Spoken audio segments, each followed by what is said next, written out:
Hello students, let us see this problem.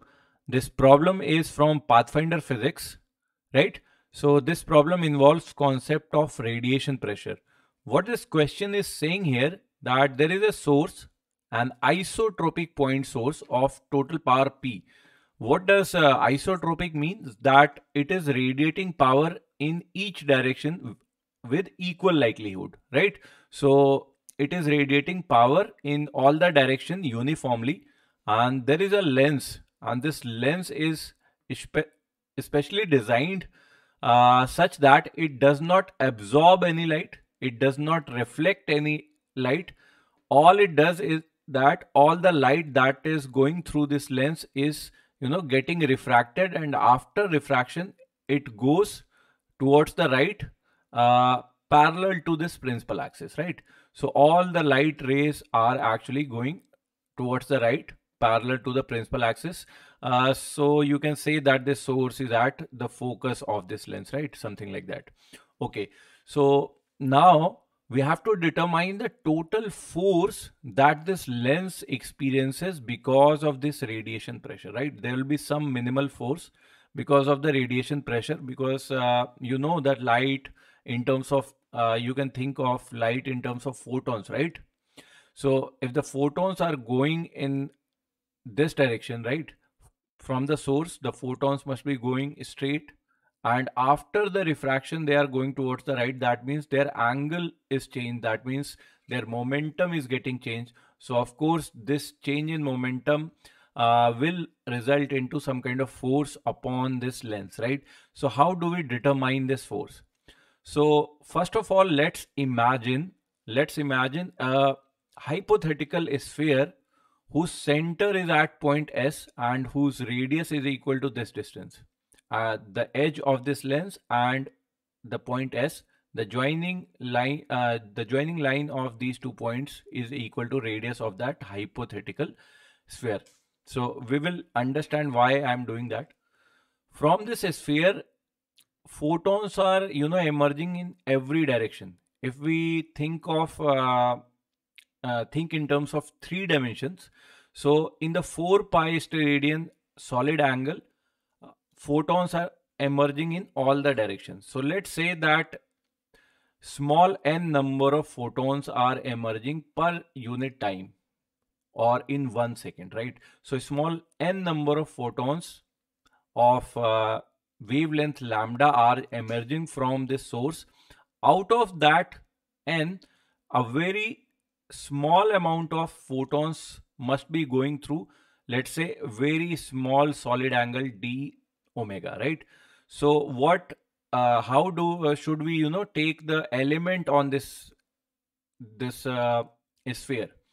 So let's say the rightward direction is x axis, the vertical direction is y axis, and at this angle theta and with this small angle d theta, let's make a small ring here, right? On this sphere, let's make a small ring, and the thickness of this ring will be equal to this length here, this small arc length, that will be equal to r d theta. And you can just understand here that this tiny ring that is shaded in green color, right? This tiny ring is actually, subtending some kind of solid angle on this center point, that is S here. So this angle here, that the angle d theta is actually the 2D angle we generally talk about, right? But I'm talking about a solid angle. And what do we mean by solid angle? Whenever an area, if you just join an area with a point at a distance r, the solid angle inscribed by that area on that point is equal to that area divided by the distance square, right? So this green part has some area, right? And that area is subtending some kind of angle, let's say d omega, on this center point, right? So we can determine how many photons per unit time or in 1 second are going in that particular region, making an angle d phi, right? How can we determine that? First of all, let's determine what do we mean by number of photons emerging from this point source in in unit time or in 1 second per unit solid angle, right? So in 1 steradian and in 1 second, how many photons are going from this source, right? So this must be equal to dn by d omega. This is what we have defined as dn by d omega, and that must be equal to total power divided by energy of one photon. And this P by E term here will be equal to total number of photons that are emerging from this source in 1 second, right? In 1 second. But if we divide this whole term P by E with 4 pi, then we get the total number of photons emerging in 1 second in 1 steradian solid angle or in unit solid angle, right? So this quantity actually becomes, if you replace E as hc by lambda, you get P lambda by 4 pi hc, right? So what is happening here, that let's suppose, let's talk about a single photon that was going from this source to this point here. And after refraction, this photon goes along this red arrow here, right? So it was initially going in this direction along this black arrow here, and its momentum would be equal to, let's say its momentum is p, and that p will be equal to h by lambda, right?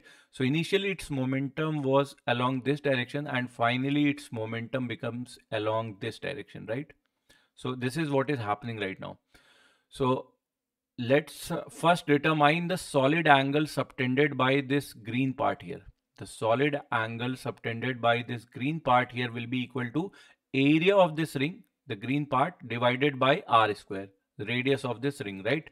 So this d omega is the solid angle subtended by this green ring, that will be dA by r square, and dA can be written as area of this ring. So you can see from this triangle here, from this triangle, this height will be equal to radius times sine theta. So 2 pi r sine theta. If you just strip, cut this green part here and open it up, it will be a sort of rectangle whose length is going to be equal to circumference of this ring, that is 2 pi r sine theta.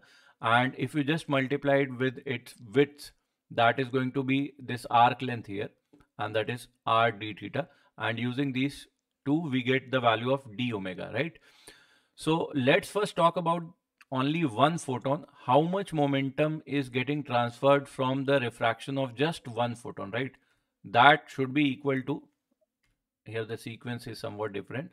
So let's first determine the total number of photons, that are, crossing this green strip in 1 second. So that dn will be equal to, here dn will be equal to this quantity multiplied by d omega. So we just multiplied d omega with this quantity and we'll get this result, right?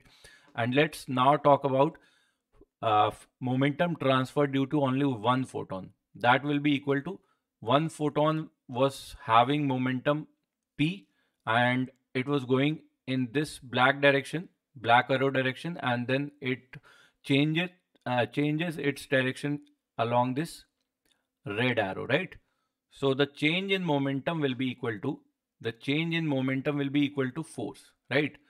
Why can I say that change in momentum will be force? Because the time taken has already been for 1 second. So the rate of change of momentum is called the force, right? And if we just multiply it with the number of photons that are crossing this region here, we'll get the total force, because it is not just about one photon but all number of photons. So the total number of momentum change will be this momentum change for one photon, p minus p cos theta, along the rightward or x direction. Just looking at the symmetry, we know that the force will be along the x direction. Along the y direction, the components will get cancelled out, because there is one element above at making angle, positive angle theta with the x-axis, and there will be some elements below this x-axis line. So these will get cancelled out eventually. So along the x direction, the change in momentum is this much for one photon,